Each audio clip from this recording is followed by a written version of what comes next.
Oke, selamat pagi buat teman-teman di channel Pecinta Sejarah. Kali ini saya nggak jauh-jauh ya. Ini saya sama Mas Agung masih di Surabaya aja, nggak jauh-jauh hari ini. Jadi ini mau ngapain nih Mas? Di depan SMA Trimurti ini ada apa? Terdapat ini Mas, gilingan tebu. Dari kalau di video-video saya sebelumnya kan dugaan itu berasal dari pabrik, kalau nggak pabrik gula Gubeng atau pabrik gula Bagong. Ya. Tetapi ini lebih mengerucut berdasarkan data-data yang saya dapatkan itu bekas pabrik gula Gubeng, karena pabrik gula Gubeng itu pernah dibeli oleh GMT Surabaya. GMT itu Pemkot ya? Pemkot Surabaya ya? Pada tahun 1910.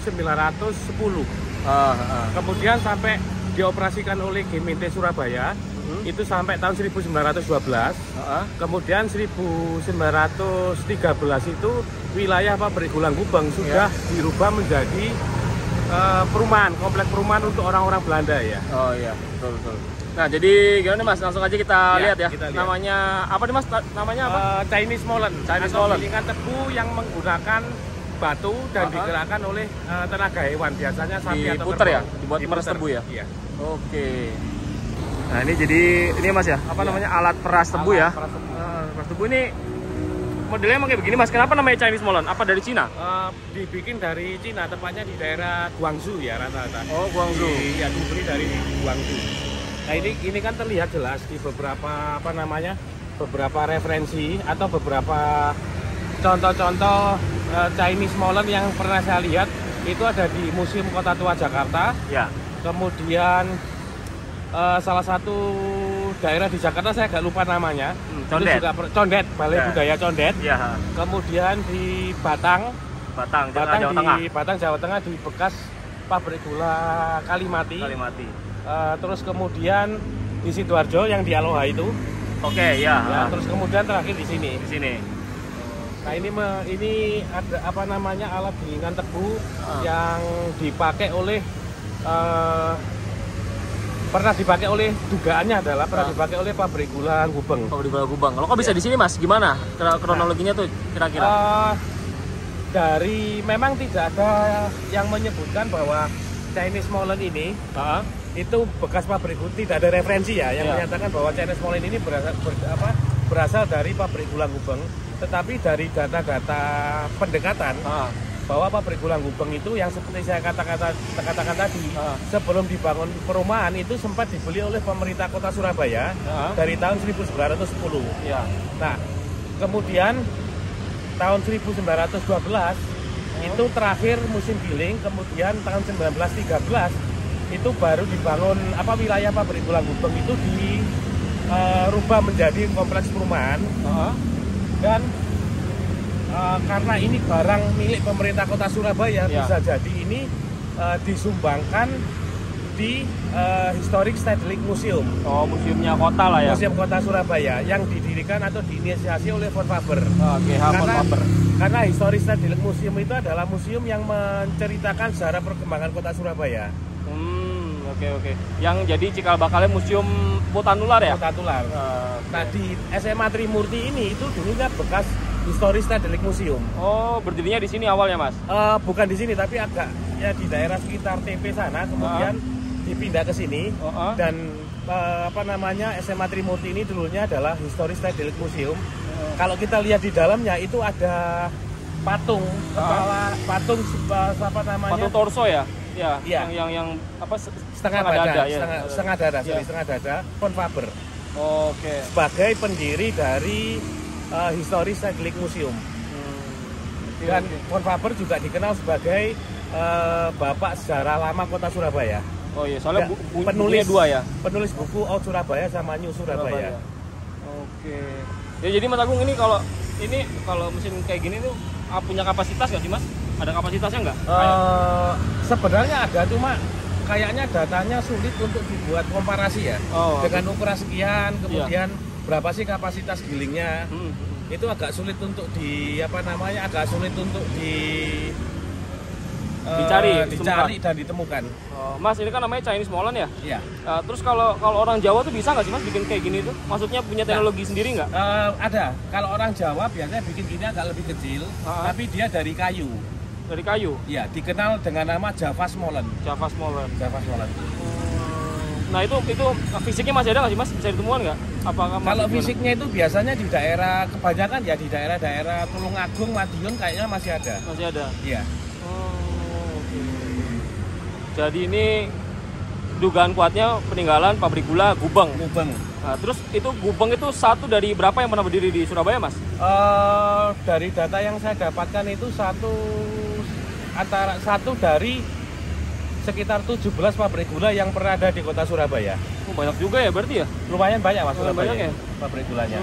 Terus kenapa mas? Kok perlahan-lahan kok mati semua ya? Terus kan kita kan udah, bahkan jejak-jejaknya kan kayak seperti bangunan apa segala kan udah susah dilacak ya. Bahkan orang Surabaya hari ini tuh udah nggak ngeh lah kalau di Surabaya tuh pernah ada pabrik gula. Nah itu matinya kenapa mas? Perlahan-lahan yang pertama adalah karena perkembangan kota Surabaya. Kemudian yang kedua itu pemiliknya merasa rugi kalau membangun pabrik gula. Artinya rugi itu dari sisi keuntungan jauh lebih kecil jika dibandingkan dengan kalau tanah sawahnya itu ditanami dengan padi. Nah itu ada dua faktor utama yang menyebabkan pabrik gula Surabaya banyak ditutup ya. Itu salah satu halnya. Terus kemudian juga ada karena lahan tebunya juga semakin lama semakin menyempit. Karena untuk perluasan kota. Berarti itu daerah timurnya, sisi timurnya Kalimas itu ya dulu tuh berarti kebun-kebun mas? Iya. Termasuk daerah yang jadi kantor Pemkot itu ya? Oh ya, dari kantor Pemkot dulunya itu adalah kebun-kebun tebu yang dimiliki oleh pabrik gula Ketabang. Iya. Oh, loh, berarti dari Ketabang, Gubeng, lalu mana lagi Bagong, nih? Iya, ada Bagong, Karah, sama di Wonokromo mana mas? Itu apa namanya? Ngagel sama Dadungan. Dadungan ya? Dadungan, itu kan semua itu di ini ya, letaknya kan di bibir sungai mas ya? Bibir sungai itu alasannya kenapa mas? Yang pertama karena dalam proses pembuatan gula itu perlu air banyak. Ya. Yang kedua, transportasi untuk pengiriman gula itu akan semakin lebih mudah. Oh, karena dia nanti larinya ke daerah ujung ya? Kalimas ya. Oh, oke. Wah, ini sih. Jadi ini dulu gimana mas? Cara muternya itu gimana dulu? Ada kayu kah atau apa? Itu ada dua pasang, yang di sana kan tidak ada. Oh, ini satu set ya berarti ya?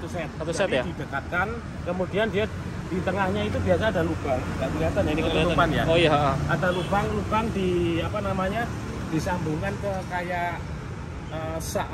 Kalau saf itu bahasa apa kayak ini tiang poros gitu? Tiang poros sorry. Disambungkan dengan poros, kemudian dari poros itu disambungkan ke sapi. Sapinya bergerak muter, ini juga ikut muter. Oh, jadi meres ya? Tebunya dimasukin ke sela-sela dua batu ini. Oh, dua batu ini juga dijepit gini ya di sini ya? Oh, sehingga diperas, kemudian menghasilkan air tebu yang diproses menjadi gula.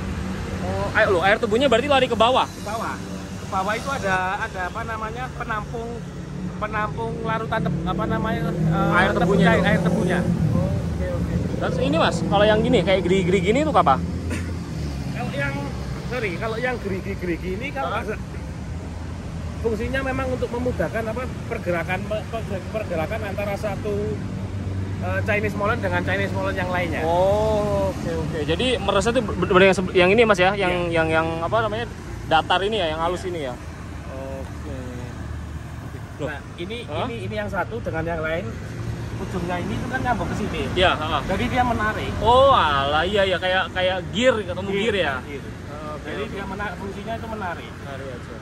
Berarti ini kalau alat ini mas, ini pakai berapa sapi untuk muter ini tenaga? Biasanya 2 sapi. 2 sapi ya? 2 sapi atau 2 kerbau. Oke. Tapi ini kapasitasnya kecil mas ya kalau dibandingin pakai mesin yang lebih modern lah ya, pakai mesin aja ya. Nah ini kan juga ada lubangnya mas, kelihatan. Oh iya. Oh iya betul.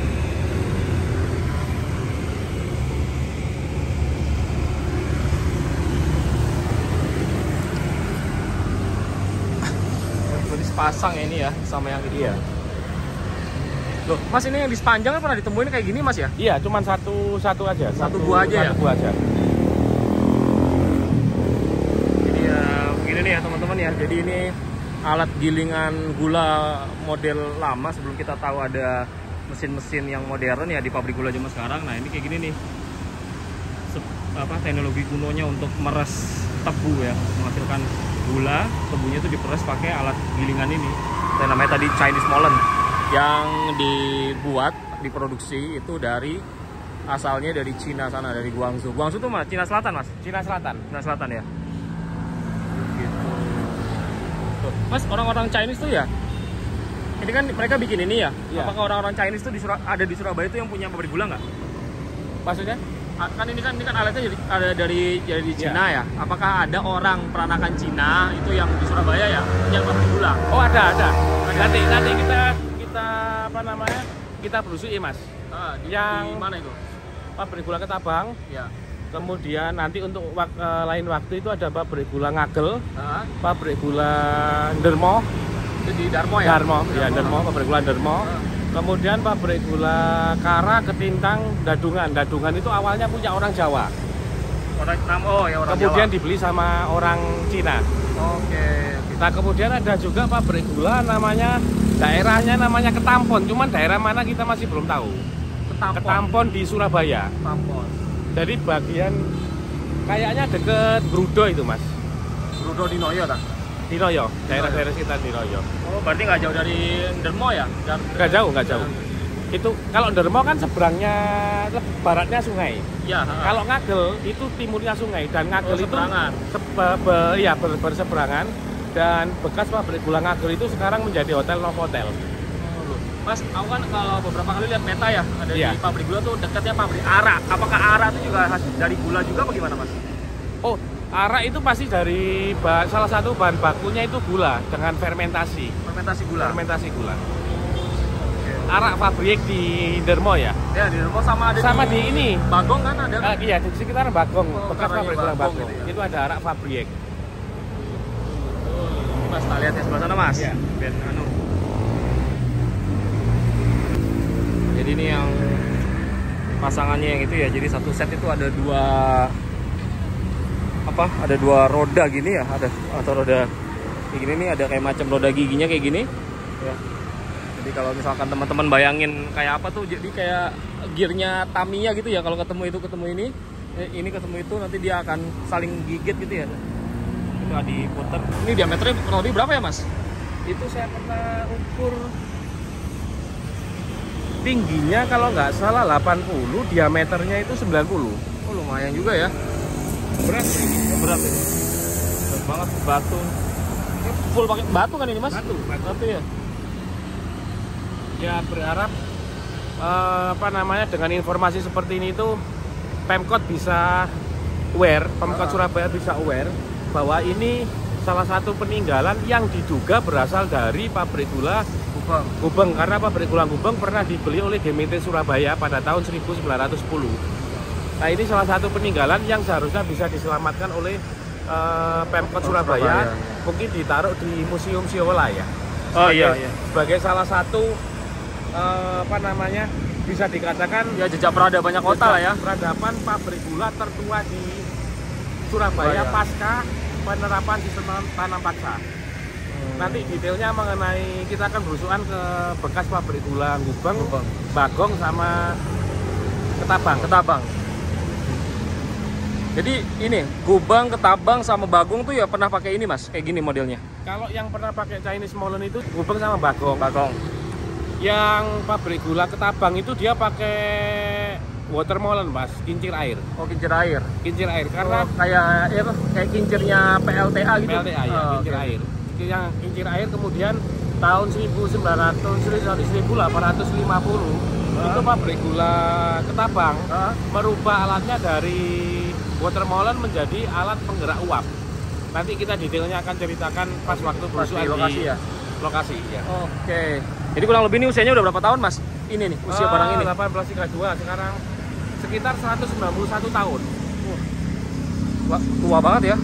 191 tahun. Udah mau hampir 2 abad ini barang, Mas. Iya.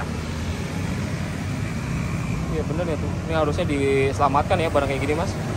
Iya, berharap Pemkot Surabaya segera merealisasikan Iya. Ini dibawa sebagai peninggalan cagar budaya. Betul. Ya, ini nih. Salah satu inilah jejak industri gula yang kayaknya tuh secara sejarahnya itu masih kalah sama ini Mas, pabrik-pabrik mesin yang lebih modern kan, kayak MV Brat, lalu dan lain-lain lah itu. Ya kan nggak banyak yang tahu kalau di Surabaya tuh subur pabrik gulanya kan, banyak belasan. Padahal ini kan jalan strategis ya, banyak dilalui orang, tapi banyak yang tidak tahu bahwa di sini ada bekas peninggalan pabrik gula di Surabaya. Iya, karena ini tadi Mas, ini kan ini ya nggak umum ya kalau pakai kayak gini kan, ini kan teknologi terlalu kuno kan ya, karena kita kalau misalkan lihat pabrik gula kan standarnya pasti dia pakai mesin yang begitu kompleks kan. Nah, kalau yang pakai ini kan orang nggak kebayang nih kayak begini. Oh ya Mas, ini di pabrik ini hanya ada satu set gini atau pasti ada beberapa set lagi Mas? Biasanya kalau pabrik gula kecil-kecil itu satu set, tapi kalau pabrik gula yang menengah itu biasanya ada lebih dari 4 set. Oke. Nah sayangnya ini kan di atas di atas jalannya ada pot ya. Padahal di bawahnya ini salah satu saksi di sejarah pabrik gula di kota Surabaya. Iya betul. Nggak ada yang ngeh juga ini Mas, pasti Mas kalau begini kan modelnya.